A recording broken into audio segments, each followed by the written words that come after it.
In the third year after the transmigrated woman left Belashin's body, she knelt outside the temple for 3 days and nights, begging for her return. The cold wind pierced through her bones. Belashin's knees had long since gone numb, and the bloodstains on the stone steps had frozen, only to be quickly covered by falling snow again. She was on the verge of collapsing but stubbornly remained kneeling, until the temple doors finally creaked open. A high monk sighed and handed her 7 talismans. Enough. These are 7 talismans. Drink 1 bowl of talisman water each day. After 7 days, your souls will switch. Her soul will return to your body, and you will go to her world. Belashin's hands trembled as she accepted the talismans. Her eyes reddened instantly. She kowtowed deeply before staggering to her feet. Inside the returning carriage, she clutched the talisman papers tightly, her knuckles white. Almost there. Just 7 more days, and Carlos Pay would see the woman he had longed for day and night, and she would leave this heart-wrenching place forever, headed to a strange world,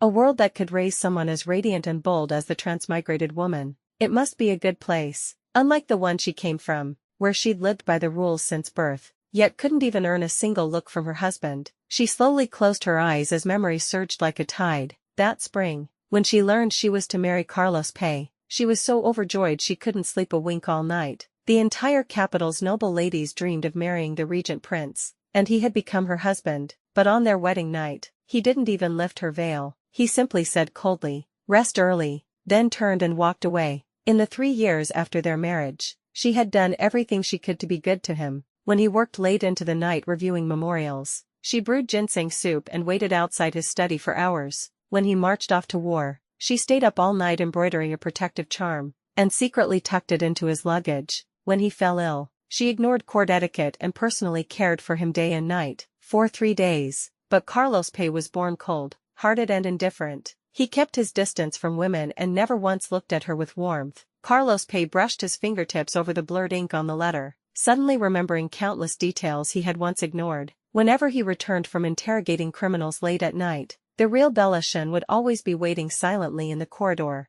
eyes full of worry, never fear. Whenever he caught a cold, the medicine she brewed was always just the right temperature. Every year on his birthday, his desk would have a bowl of long, life noodles, messy in appearance but piping hot and handmade with care. "Your Grace," a guard called softly from outside the door. "What shall we do with Lady Yi?" Carlos Pay didn't respond. He looked toward the woman standing silently by the window, the one now occupying Belashin's body. She subconsciously took a step back. That tiny motion was like a dull blade, slowly cutting into his chest. The real Belashin had never once shied away from his touch. "Give her a proper burial," he finally said, his voice hoarse, "with all the rights due a secondary consort." The guard looked stunned but quickly bowed his head. "Yes, Your Grace." The woman impersonating Belashin watched Carlos close the diary slowly, his fingers lingering long on the cover. Suddenly, she seemed to remember something. She reached into her sleeve and took out a jade pendant, one that had once been snatched away by Blanca Yi.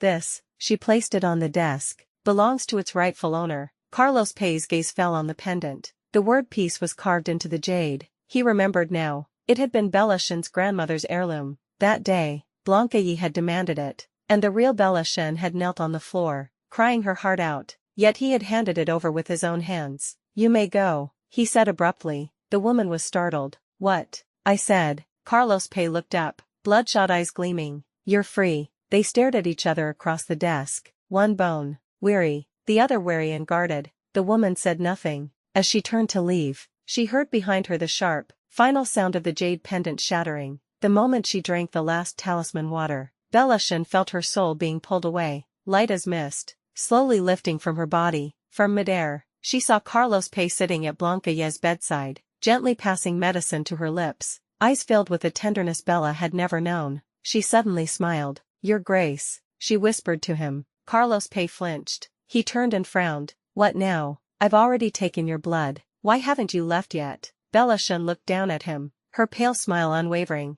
"Do you still want the transmigrated woman to come back?" Carlos Pay's eyes darkened. "Of course. What if the price of bringing her back is to never see me again?" she asked softly. "Of course," he repeated, without hesitation. Tears slipped silently down Bella's cheeks. "One last question," she said. "All these years, was there ever a single moment when you felt anything for me?" Carlos Pay glanced at her, his voice ice cold. "Never." Bellashin slowly closed her eyes, utterly at peace. Then good, she said. You won't need to treat Blanca Yi as a stand-in anymore. Very soon, the transmigrated woman will return to her rightful place. She looked at him one last time. Carlos Pay, she said quietly, I regret ever loving you, but fortunately, I'll never love you again. I'm finally going to another world. Carlos Pay suddenly sensed something was wrong. He slammed down the medicine bowl and rushed to her. What do you mean by that? Bellashin only smiled. You'll find out soon enough. Her consciousness dimmed. Her soul was being pulled farther and farther away. In her last moment, she saw his panicked face, and whispered, Carlos Pay, goodbye, forever. Bellashin opened her eyes and was momentarily blinded by white light. A nurse in blue scrubs leaned over, speaking with urgency. Miss Shin, can you hear me? Her mouth was dry, her body weak, but she nodded slightly. You've been unconscious for 3 days. You fainted while hiking near Mount Ling. You're very lucky. A traveler found you in time and called emergency services. Bellashin blinked, trying to process the unfamiliar ceiling, the crisp scent of disinfectant, the sounds of distant footsteps and wheels on linoleum. This wasn't the world she had known. No ancient wooden beams, no palace maids whispering in corners, only modern machines and bright white walls. She had crossed over. A moment later, the nurse helped her sit up and brought a small mirror. Bellashin looked at her reflection. She was still herself, but younger, healthier, and glowing in a way she had long forgotten. Her fingers curled over the blanket. I'm alive, she whispered, as if to convince herself, and I'm free. Over the next few days, she was transferred to a cozy apartment arranged by the temple. She registered under the name Bellashin, officially beginning her new life in the modern world. Her landlord was a kind woman in her 50s who liked to bring warm bread. In the morning, you're a quiet girl, she once said, but your eyes look like they've lived a lifetime. Bella smiled faintly. Maybe I have. In the evenings, she taught herself how to use a computer. She learned to Google things, write emails, take online classes. She enrolled in a university history course. One night, she aced a paper titled Women in Confucian Society and the Illusion of Virtue. It earned top marks and praise from her professor. She cried after reading the grade, not from sadness, but from the sheer joy of being seen, for once, not as someone's wife or consort, but as a scholar in her own right. The day before her official start at the museum, Bellashin went to the hospital for a final check.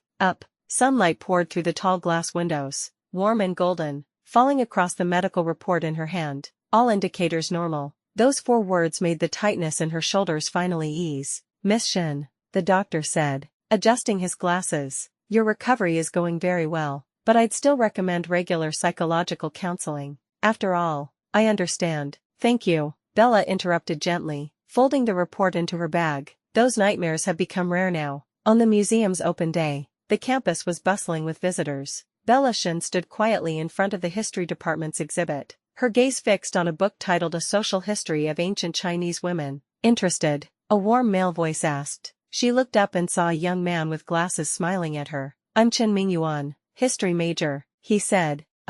Bella's fingers unconsciously traced the edge of the book. I want to understand what choices ancient women had, aside from marrying and bearing children. Chen Mingyuan's eyes lit up. Very few people approach this from that angle. If you're interested, we're holding a public lecture next Monday. You're more than welcome to join. After she filled out the sign up form and turned to leave, she accidentally bumped into a little girl. The child's ice cream left a messy stain on Bella's dress. I'm so sorry. The girl's mother hurried over. Flustered, Bellashin crouched down, gently wiping the cream from the child's hand with her handkerchief. It's all right, she said softly. In that moment, Bella suddenly realized, in this world, she no longer had to live in fear. No one would punish her for a small mistake. No one would watch coldly as she knelt for hours in the snow. She could finally breathe. Bellashin finally fell asleep, and this time, her dream was unusually vivid. She stood in a vast expanse of white snow. In the distance, a lone figure knelt in the snow, his dark robes soaked in blood, staining the pure white with a shocking red. Wu Yu. Carlos Pei's voice was hoarse beyond recognition. I was wrong. Bellashin instinctively tried to step back, but her feet refused to move. As if rooted in place, Carlos slowly raised his head. The face she once loved so deeply was now streaked with tears. He held a small oil lamp in his hands, shielding the flickering flame like it was his last hope. Look, he whispered, I add oil to it every day. I've never let it go out. Bellashin's voice was cold and calm as she finally replied. Carlos Pei, I'm already dead. No, he suddenly shouted, desperate. You just went to another world. I can find you. I will find you. And then what? Belashin cut him off, voice sharp. Bring me back to that prison you called a palace. Watch me suffer for you again. Crawl at your feet just to be noticed. Carlos froze, struck speechless, snow piled on his shoulders, thick and silent, as if the earth itself meant to bury him. I didn't know, his voice cracked. I didn't know how much you hurt. Belashin looked at him, and for the first time, felt not anger, but pity. The man who once stood high above all, now looked like a beggar, kneeling in the snow for forgiveness. Carlos Pay, she said softly, let me go. Let yourself go, too. I can't. He lifted his head again, eyes full of a brokenness she had never seen. Will you? I've tried, but without you, the palace feels colder than hell. Belashin wanted to say more, but the world began to warp and blur. A familiar voice broke through the dream. Miss Shin, can you hear me? She woke up, gasping softly. Sunlight streamed through the window. Her books, her classmate's photo, her course list, all reminders. This life was hers now, and she had no intention of going back.